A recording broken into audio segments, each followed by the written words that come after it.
The Imperium wants you to believe it is holy. It wants you to believe it is ancient, righteous, and necessary.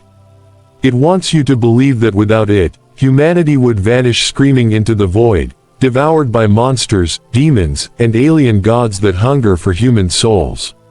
From the moment a citizen of the Imperium can understand words, this belief is carved into their mind like scripture etched into stone. The Imperium is salvation. The Imperium is order. The Imperium is the last light of mankind in a universe that hates it. But salvation built on lies is still a lie. Across a million worlds, trillions of human lives pass from birth to death, never questioning the empire that rules them. They pray as they are told. They work as they are ordered. They die without ever learning the truth of the regime they served. The Imperium does not merely govern humanity, it defines reality for it. What is allowed to be known, what is permitted to be remembered, and what must be forgotten forever are all decided by distant, faceless authorities whose names most citizens will never hear. And this is the first crime. The Imperium understands a truth older than its own history: knowledge is dangerous. Not because it leads to rebellion alone, but because it invites comparison. If humanity knew what it once was, what it could become, or what alternatives exist beyond endless war and obedience, the Imperium would fracture overnight. So the truth is buried. Entire ages of history are erased or reduced to myth. Scientific understanding is transformed into ritual.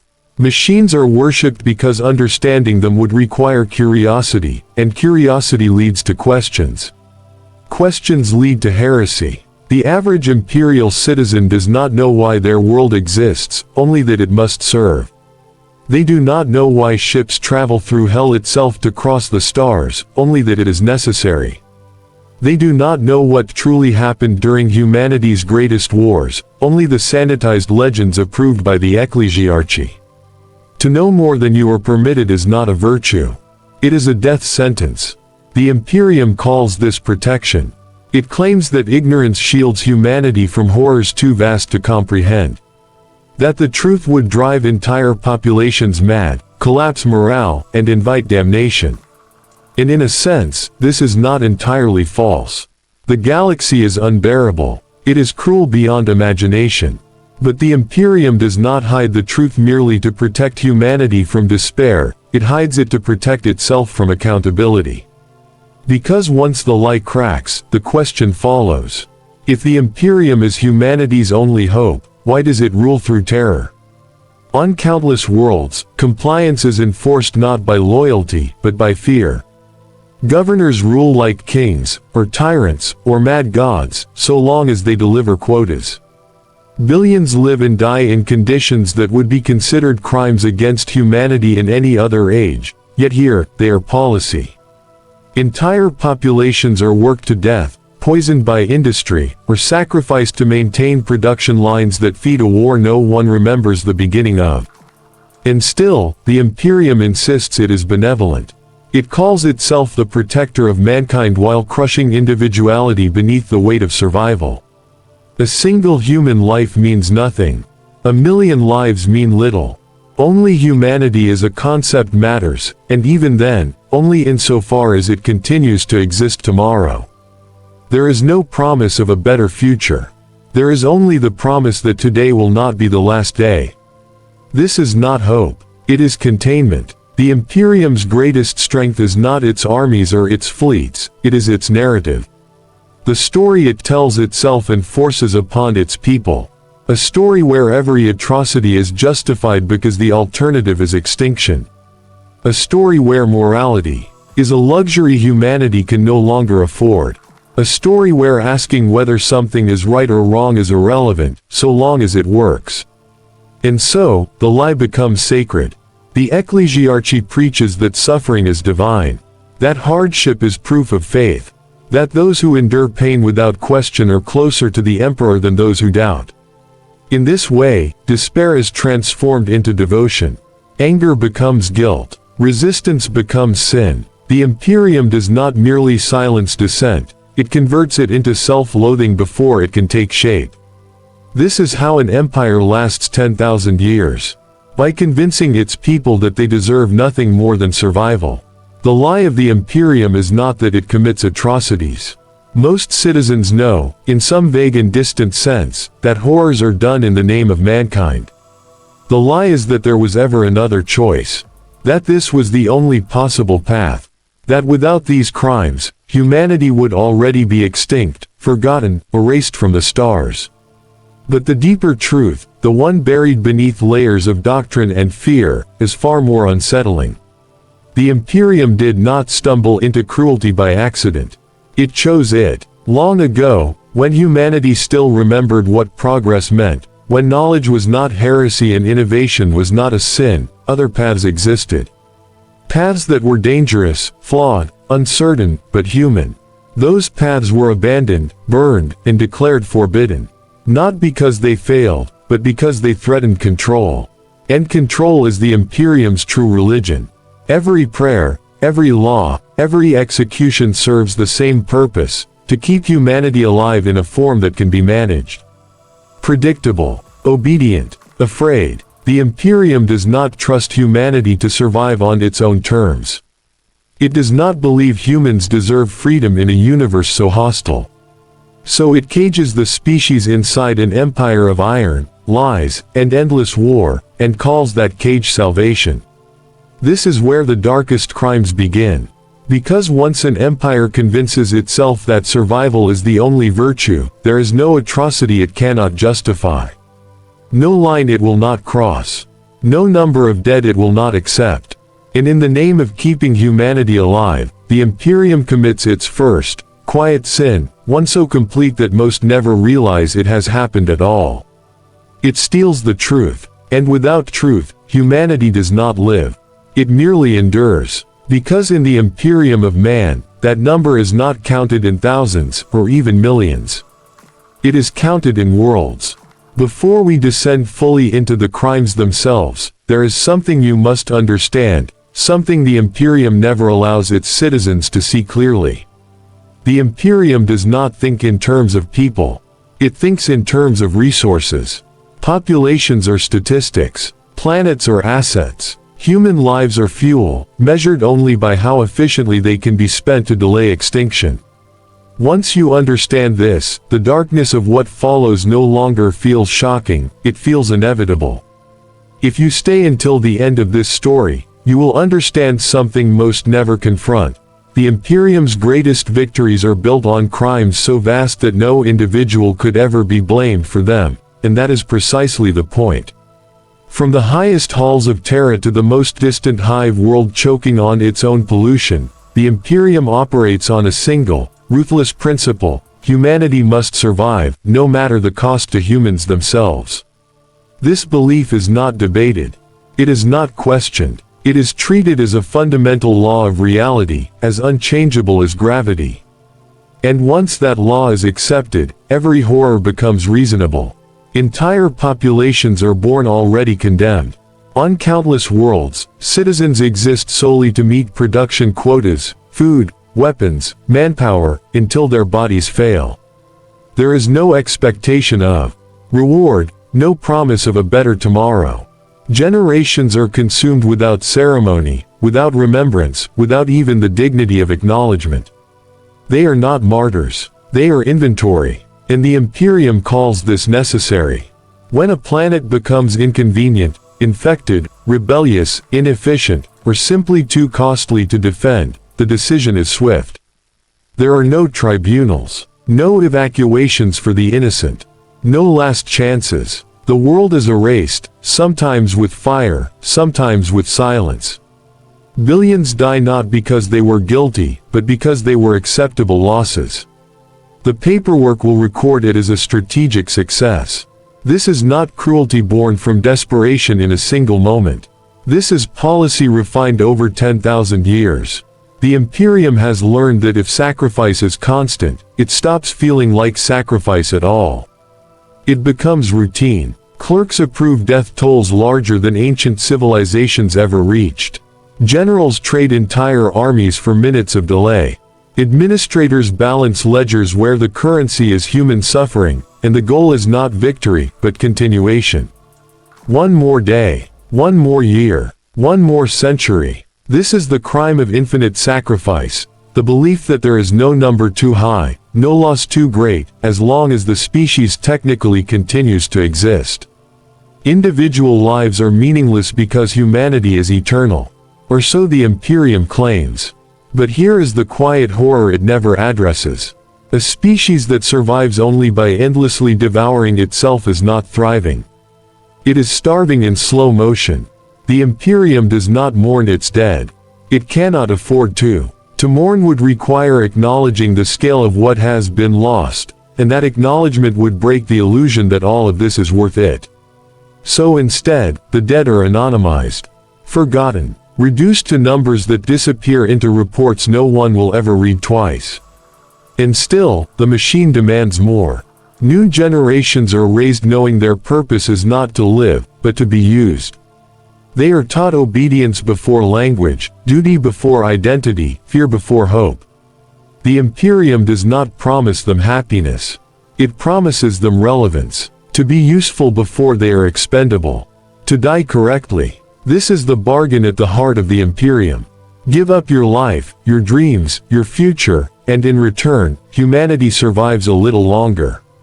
But the longer this bargain continues, the clearer its true nature becomes. Humanity is no longer being saved from extinction. It is being preserved in a state of perpetual emergency, where atrocities are not exceptions, but the foundation of civilization itself. And this is only the beginning. Because once an empire accepts that it may sacrifice anyone, anywhere, at any time, the question is no longer whether it will commit unforgivable crimes, but how far it is willing to go. Because this is the moment where the Imperium's crimes cross a threshold far darker than mass death. Killing is efficient, erasure is clean, but suffering is slow, suffering lingers, and in the Imperium of Man, suffering is not an unfortunate side effect of survival, it is deliberately engineered, carefully maintained, and brutally justified as necessary. To understand this crime, you must first abandon the idea that the Imperium wants its people to be happy, or even content. It does not. Contentment breeds comfort, and comfort breeds questions. Instead, the Imperium cultivates pain as a constant background presence, physical, psychological, and spiritual. When suffering becomes normal, resistance becomes unthinkable. A population that hurts too much to imagine change will never rebel. This is not accidental. It is doctrine. Across the Imperium, billions live in conditions so extreme that survival itself feels like an act of faith. Hive. Cities stack humanity into choking vertical graves, where sunlight never reaches the lowest levels and air itself is rationed. Workers labor until their bodies break, then are replaced without pause. Injuries are ignored. Illness is endured. Exhaustion is praised. The message is simple and relentless. Your pain is proof of your value. And when pain is framed as virtue, mercy becomes a sin. Institutions that should preserve life instead repurpose it. Bodies are modified, stripped of identity, and rebuilt into tools, sometimes to extend usefulness, sometimes to enforce obedience. Minds are conditioned through fear and indoctrination until individuality erodes. In the Imperium, to be reshaped is not a punishment. It is considered a privilege to continue serving at all. Those who cannot endure are not pitied. They are judged. Failure is moral weakness. Collapse is heresy. To break under impossible conditions is framed not as tragedy, but as betrayal. This is how the Imperium absolves itself of responsibility. If you suffer, it is because you were not strong enough. If you die, it is because you were not faithful enough. The system is never at fault, only the individual trapped inside it. And so suffering becomes self-sustaining. Fear is reinforced by ritual, punishment, and spectacle. Public displays of enforcement remind citizens of the cost of deviation. Not just death, but degradation. Pain is used not only to punish the guilty, but to educate the innocent. Everyone learns where the boundaries are by watching what happens to those who cross them. The Imperium claims this cruelty is necessary to protect humanity from greater horrors. that without absolute discipline, chaos would spread, that weakness invites damnation, and there is truth buried within this claim, which makes it all the more dangerous. The galaxy is unforgiving, corruption is real, but the Imperium does not merely defend against these threats, it uses them as justification to crush anything resembling compassion. Because compassion complicates obedience, a merciful society might hesitate. It might debate. It might question whether endless suffering is truly the only option. The Imperium cannot allow that. So it ensures that pain is so constant, so overwhelming, that no one has the strength left to imagine alternatives. Over time, something far worse happens. Suffering stops being resisted. Citizens internalize it. They begin to believe they deserve it. That hardship is the natural state of existence. That joy is suspicious. That hope is dangerous. Entire cultures form around endurance rather than aspiration. Survival becomes the highest achievement a human can dream of. This is how an empire breaks a species without killing it. And this crime does not end with the body. The psychological damage ripples outward, shaping how humanity thinks, loves, and fears. Trust erodes. Empathy weakens. When everyone is in pain, there is no space left to care for others. Isolation becomes the default state of existence. The Imperium does not just rule through suffering, it reproduces it endlessly, generation after generation. And here is the darkest part. This system works. The Imperium has survived for 10,000 years not despite the pain it inflicts, but because of it. A population conditioned to endure anything will accept everything. As long as people believe that suffering is inevitable, they will never demand better. As long as they believe pain is holy, they will never seek mercy. But suffering, once unleashed as a governing principle, never remains contained. It escalates. It mutates. It spreads into places it was never meant to reach. And in the Imperium of Man, the next crime is even more terrifying, because it does not merely destroy bodies or minds. It claims something far more permanent. It claims the soul. Because this is where the Imperium's crimes stop being merely physical and become something far more absolute. Death can be mourned. Suffering can, in theory, end. But the theft of the soul is permanent. And in the Imperium of Man, souls are not sacred, they are strategic assets. The galaxy the Imperium inhabits is not just hostile in body, but in spirit. The warp presses against reality like a cosmic wound, feeding on emotion, belief, and fear. The Imperium knows this better than anyone. It understands that souls are vulnerable, that unchecked knowledge and uncontrolled faith can doom entire worlds. And so, it responds not with protection, but with ownership. From the moment a human is born under imperial rule, their soul is claimed in principle. Their beliefs are regulated, their fears are shaped, their hopes are redirected into approved channels of worship. Faith is not encouraged as personal meaning, it is enforced as infrastructure. A soul that believes correctly is predictable. A predictable soul is controllable. And a controllable soul is safe, at least, safe for the Imperium. Those who are born with a stronger connection to the warp are not seen as people. They are seen as liabilities. Or worse, resources. Some are trained, bound, and weaponized. Others are consumed outright, their existence reduced to fuel for greater mechanisms of survival. Their names are erased, their lives reframed as necessary expenditures. The Imperium does not deny this. It sanctifies it. It teaches that the soul exists to serve, just like the body. That surrender is not loss, but duty. That annihilation in service of mankind is the highest possible honor. In this way, spiritual destruction is transformed into devotion. What should be unthinkable becomes sacred. And for the vast majority of citizens, this horror remains invisible. They pray, believing their faith protects them, never realizing it also binds them. They fear damnation, unaware that fear itself feeds the very forces the Imperium claims to oppose. They are told that the Emperor watches over their souls, that their suffering has meaning, that obedience ensures salvation. But salvation, in the Imperium, is never guaranteed. Souls are spent to maintain ancient systems no one fully understands anymore. Entire populations exist to sustain rituals whose original purpose has long been forgotten. The Imperium does not ask whether this is just. It asks only whether it still works. And as long as humanity continues to exist, however broken, that answer is always yes. This is the quiet terror at the heart of Imperial survival. Humanity is not merely fighting to stay alive. It is paying for that survival with its very essence, one soul at a time, in transactions so vast that no single life ever seems to matter. The cost is abstract, the benefit is theoretical, and the machine continues to turn. Worse still, this crime ensures its own perpetuation. A population taught that its soul belongs to the state will never imagine spiritual freedom. A people raised to fear the unknown will cling to even the harshest certainty. The Imperium does not just rule the present, it colonizes the afterlife. And once an empire claims the soul, there is nothing left it cannot justify taking.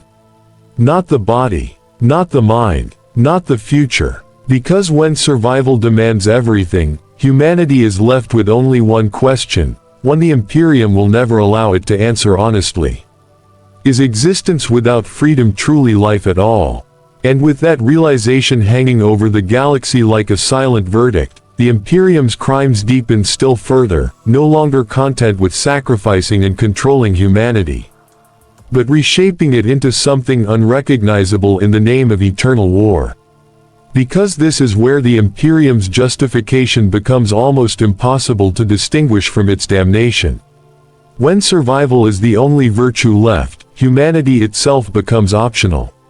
Flesh can be altered, identity can be erased, morality can be rewritten, and the Imperium does all of this willingly, systematically, because it believes the galaxy will show no mercy to those who remain purely human.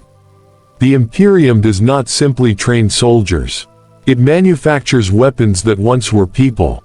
Individuals are broken down, stripped of choice, and rebuilt into instruments of war, enforcement, and terror. What they were before does not matter. What they feel no longer matters. What matters is function. Loyalty is engineered. Obedience is absolute. Doubt is removed like a defect. And this, too, is called protection. These creations are celebrated as heroes, yet denied the dignity of being human. They are praised in sermons, feared by civilians, and deployed wherever resistance must be crushed beyond the possibility of return. Their presence is not meant to inspire hope. It is meant to inspire compliance.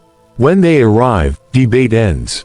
Mercy ends. Humanity ends. The Imperium insists this transformation is necessary, that only monsters can stand against monsters. That the galaxy is too brutal for fragile ideals. That those who sacrifice their humanity do so willingly, out of duty and faith. But consent in the Imperium is a carefully managed illusion. When the choice is obedience or annihilation, submission is reframed as devotion. And so the line blurs. The Imperium wages war against abominations while creating them in its own image. It condemns mutation while perfecting it. It denounces the loss of humanity and its enemies while demanding the same sacrifice from its defenders. This hypocrisy is not an oversight, it is a feature. The Imperium survives by redefining what it means to be human until the term no longer has moral weight. The tragedy is not that these beings exist. The tragedy is that they are effective. Every victory reinforces the belief that this path was correct. Every crushed rebellion, every silenced world, every defeated enemy becomes proof that humanity must abandon its own principles to endure.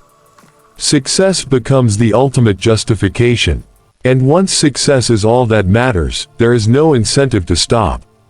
This crime reshapes humanity at the genetic, psychological, and cultural level.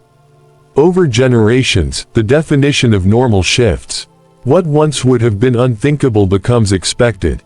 The Imperium's citizens grow up surrounded by symbols of inhumanity, taught that this is strength, that this is necessary, that this is the cost of survival. And gradually, something irreplaceable is lost. Not in a single moment. Not in a dramatic collapse. But slowly, quietly, as humanity adapts to its own degradation. The idea that people deserve dignity fades. The belief that life has intrinsic value weakens. What remains is utility, purpose, service. The Imperium does not ask what kind of future this creates, because asking that question would require imagining a future beyond war.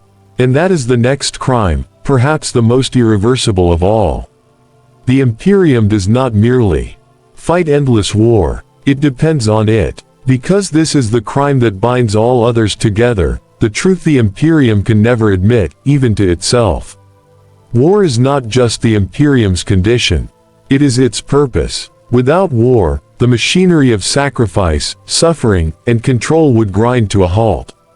And if it halted, humanity would finally be forced to ask questions the Imperium cannot survive. From the outside, the Imperium appears besieged on all sides, locked in a desperate struggle against extinction. And this is not an illusion. The threats are real. The enemies are relentless. But over 10,000 years, something insidious has happened. War has ceased to be a response to danger and become the organizing principle of civilization itself. Everything exists to feed it. Economies are built around it. Faith is structured to justify it. Education prepares children not for life, but for sacrifice. Entire worlds are founded, populated, and eventually destroyed solely to support the war effort. Peace is not planned for, because peace would create a vacuum, one where people might notice how much has been taken from them in its name. The Imperium tells its people that one final victory is always just beyond reach. That the next crusade, the next purge, the next sacrifice will finally secure humanity's future. This promise is never fulfilled. It cannot be. Endless war requires endless enemies, and when enemies are not sufficient, new ones are declared. Rebellion becomes treason. Dissent becomes heresy. Doubt becomes corruption. The Imperium does not fear peace because peace would invite attack. It fears peace because peace would invite reflection. And reflection would reveal an unbearable truth. The Imperium no longer remembers how to exist without violence. War simplifies morality. It reduces every question to survival. It eliminates nuance, debate, and accountability. In war, cruelty is efficiency. Obedience is virtue. Death is expected. This is why the Imperium clings to conflict even when the cost is catastrophic. War absolves it of responsibility. Everything can be excused when extinction is the alternative. But the longer this cycle continues, the more trapped humanity becomes. Generations are born into war and die within it, never knowing another state of existence. Culture ossifies. Progress stagnates. Innovation becomes dangerous because change introduces uncertainty, and uncertainty threatens the war machine. The Imperium does not seek to win the war. It seeks to survive inside it forever. This is the moment where the darkest realization takes shape. The Imperium is no longer protecting humanity from extinction. It is protecting itself from irrelevance. An empire built on endless war cannot allow the war to end. To do so would force it to confront the crimes it has committed, the lives it has consumed, the futures it has stolen. There is no forgiveness waiting on the other side of peace. Only judgment. And so the Imperium marches forward, dragging humanity with it, locked into a cycle that cannot stop without collapse. Every victory tightens the chains. Every defeat justifies harsher measures. There is no exit, only continuation. And at the center of it all, silent, unmoving, and unreachable, sits the figure upon which the Imperium claims all of this horror is justified. A god who does not speak. A ruler who does not intervene. A presence whose silence may be the final crime of all. At the very heart of the Imperium lies a silence so profound that it shapes everything around it. A silence mistaken for wisdom, for approval, for divine inevitability. The Emperor of mankind, once a living presence, once a guiding force, is now an absence wrapped in ritual and interpretation. He does not speak. He does not correct. He does not condemn. And into that void, the Imperium has poured every justification for its darkest acts. The Imperium insists that everything it does is done in his name. Every sacrifice, every exterminated world, every broken body and stolen soul. The Emperor's will is cited as absolute truth, even though no one alive has heard it directly for thousands of years. What remains is not guidance, but tradition. Not instruction, but inertia. The Empire no longer follows the Emperor, it follows what it has become while waiting for him to return. This silence is not neutral.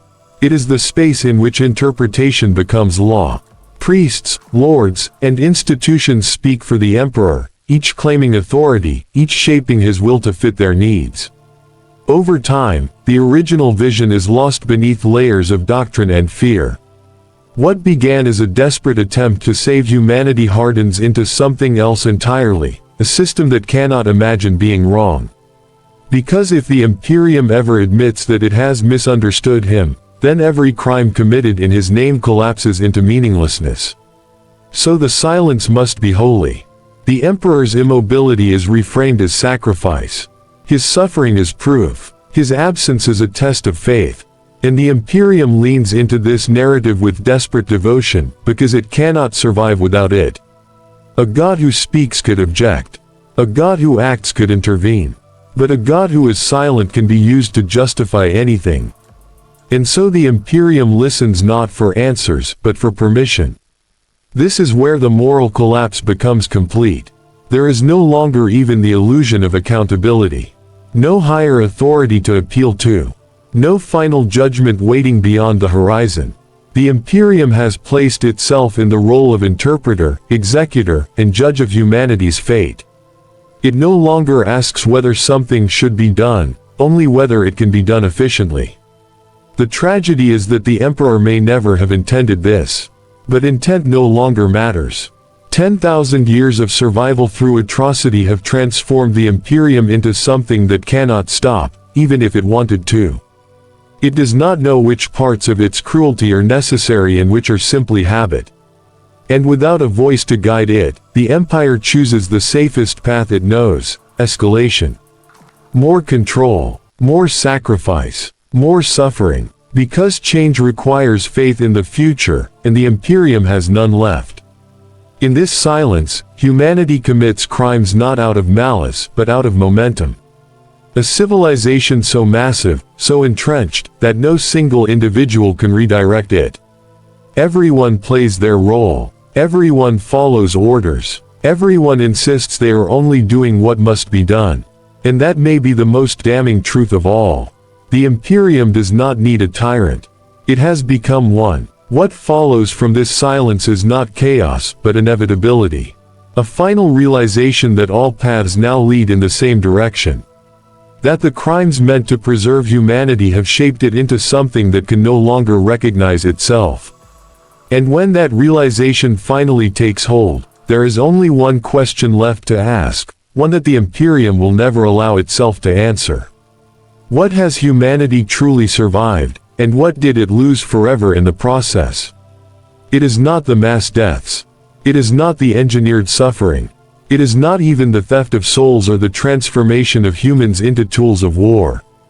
The Imperium's greatest, most irreversible crime is this: it has trapped humanity in a state of endless conflict, making survival itself the enemy of freedom, progress, and hope. The Imperium does not fight to win. It fights to continue fighting. Every war, every purge, every crusade exists not merely to defend humanity, but to preserve the empire that rules it. To halt the fighting would be to expose everything the Imperium has sacrificed, billions of lives, uncountable suffering, stolen souls, as crimes without justification. And the Empire cannot survive that truth. So it manufactures enemies, prolongs battles, and ensures that humanity remains locked in perpetual struggle. From the smallest hive city to the largest war fleet, every aspect of life is oriented around conflict. Education, industry, religion, and even art exist to maintain the war machine. Innovation is dangerous. Curiosity is heresy. Peace is impossible because peace would demand reflection, and reflection would reveal the full scale of what has been done to survive. In this way, war becomes a tool of control, a weapon as deadly as any army or void ship. Generations are raised to accept this cycle as normal. Children learn that the only meaningful achievement is survival under fire. Adults teach that victory justifies cruelty. And entire worlds are sacrificed to maintain the illusion that the Imperium's method, however brutal, is necessary. Humanity continues to exist, but only in a form that can be measured, managed, and exploited. The terrifying realization is this: the Imperium is no longer protecting humanity from extinction. It is protecting itself from irrelevance. Civilization has been reduced to a mechanism for survival, and survival has become its own form of tyranny. Every atrocity is justified as necessary, every crime rationalized as unavoidable, and every act of cruelty enshrined as policy. The Empire cannot stop, because stopping would mean facing the full truth of what it has done. And that truth is too monstrous to endure. In the name of protecting humanity, the Imperium has ensured that humanity can never be free, can never evolve, and can never reclaim the innocence it lost when survival became an absolute mandate. In the end, the Imperium's crimes are not just about what it does to the living. They are about what it has taken from all of humanity, its freedom, its potential, and its future. To survive under the Imperium is to exist within a cage of iron, fire, and unbroken obedience. Survival itself has become a prison. And the most chilling part: humanity does not even realize it is imprisoned. It believes it is alive. It believes it is thriving. But the Imperium has ensured that life itself is inseparable from its own cruelty. Every atrocity, every sacrifice, every violation of body, mind, and soul leads inevitably to the same conclusion: the Empire has traded humanity's essence for the illusion of continuity. And in doing so, it has committed its most damning crime, one from which there can be no undoing. This is the Imperium's legacy, a galaxy of living prisoners, surviving only to serve the Empire that claims to protect them. Survival has been achieved at a cost too vast to comprehend. Freedom is gone. Mercy is gone. Humanity itself is diminished, stretched and broken into the shape the Imperium deems necessary. And yet, the Empire endures. Its people endure. And the cycle will continue, unbroken, until the stars themselves fall silent. Because this is where the Imperium's ultimate horror is revealed, not in isolated acts, not in individual atrocities, but in the very way it has reshaped humanity over 10,000 years. Survival is no longer a victory. It is a sentence. Humanity continues, yes, but only in the form that the Imperium has allowed. Every generation is molded, conditioned, and broken to fit the needs of an empire that measures value not in joy, knowledge, or culture, but in obedience, productivity, and the willingness to endure endless suffering. Step by step, life itself has been reduced to a tool. Birth is not a blessing, it is a calculation. Death is not a tragedy, it is an expected outcome. Childhood exists only to prepare the body for labor. Adolescence is spent learning devotion and suppression. Adulthood is consumed in the service of an endless machine. Happiness, freedom, and hope are dangerous luxuries, outlawed by doctrine and rendered impossible by circumstance. Humanity survives, but in a state where it can barely recognize itself. The Imperium's greatest triumph is also its greatest crime: it has made atrocity ordinary. Billions live in worlds where suffering is a natural state. Pain is ritualized. Sacrifice is celebrated. And in doing so, it has taught humanity to accept its own degradation as inevitable. What was once monstrous has become normal. What should be intolerable has become routine. Children grow up believing obedience is sacred, that agony is proof of worth, and that freedom is a distant, dangerous myth. And yet, this existence is framed as salvation. Every lie, every atrocity, every manipulation is justified as necessary to keep the species alive. The Imperium tells its people that without these measures, humanity would have already perished. And for many, this belief is comforting. It provides a sense of purpose in an existence stripped of choice. But the comfort is hollow. Survival without freedom is not life, it is endurance, a perpetual state of compromise where the price is one's very essence. Over 10,000 years, the Imperium has ensured that humanity will never evolve beyond the mechanisms of control it has created. Progress is impossible, innovation is dangerous, morality is conditional, and hope, the very spark that once made humans human, has been reduced to a calculated risk, buried beneath generations of fear, indoctrination, and brutality. In the end, survival itself is no longer a gift. It is a chain, and humanity, bound by the Imperium's crimes, drags its own potential along in shackles, believing that what is left, obedience, endurance, compliance, is enough. This is the final, inescapable truth of the Imperium. It did not merely commit crimes to preserve humanity. It committed crimes to define humanity. And in doing so, it has ensured that even in survival, the species has lost the very qualities that once made it alive. The galaxy watches, silent and indifferent, as an empire preserves life at the cost of everything that makes life worth living. Humanity endures, but it is not free. It is not whole. It is a shadow of what it could have been. And when this realization finally settles, there is no comfort, no redemption, and no hope of reversal. Humanity has survived, but it has done so in chains of its own making, forged by the Imperium, enforced by suffering, and sanctified by silence. The Imperium's darkest crime is not simply the atrocities it commits. It is the way it has reshaped humanity itself, body, mind, and spirit, to ensure survival at any cost. Billions live, but they do not truly exist as free beings. They endure, they obey, they suffer, they hope only in measured doses, carefully sanctioned by doctrine, and always within the boundaries the Imperium has set. The galaxy is vast, indifferent, and hostile, yet humanity survives, not because of virtue, or courage, or wisdom, but because the Imperium has turned cruelty, control, and fear into instruments of preservation. And in this, there is no triumph. Survival has replaced purpose. Obedience has replaced freedom. Life has replaced living. The Imperium ensures humanity continues, yes, but in doing so, it has stolen everything that makes humanity itself. Every generation is born into a world where atrocity is normal, where suffering is sacred, and where the soul is no longer its own. Hope is a relic. Mercy is a crime. Love, curiosity, and joy are suppressed or redirected into service. Humanity persists, but only as the Imperium demands. The chilling truth is this: the Imperium does not merely fight to keep humans alive. It fights to ensure they remain a resource, a tool, a species contained and controlled, unable to grow beyond the empire that forged it. War is endless because peace would demand reflection. Suffering is constant because empathy could challenge obedience. Knowledge is forbidden because understanding could undermine survival itself. Humanity is alive, but only in a cage of iron, fire, and doctrine.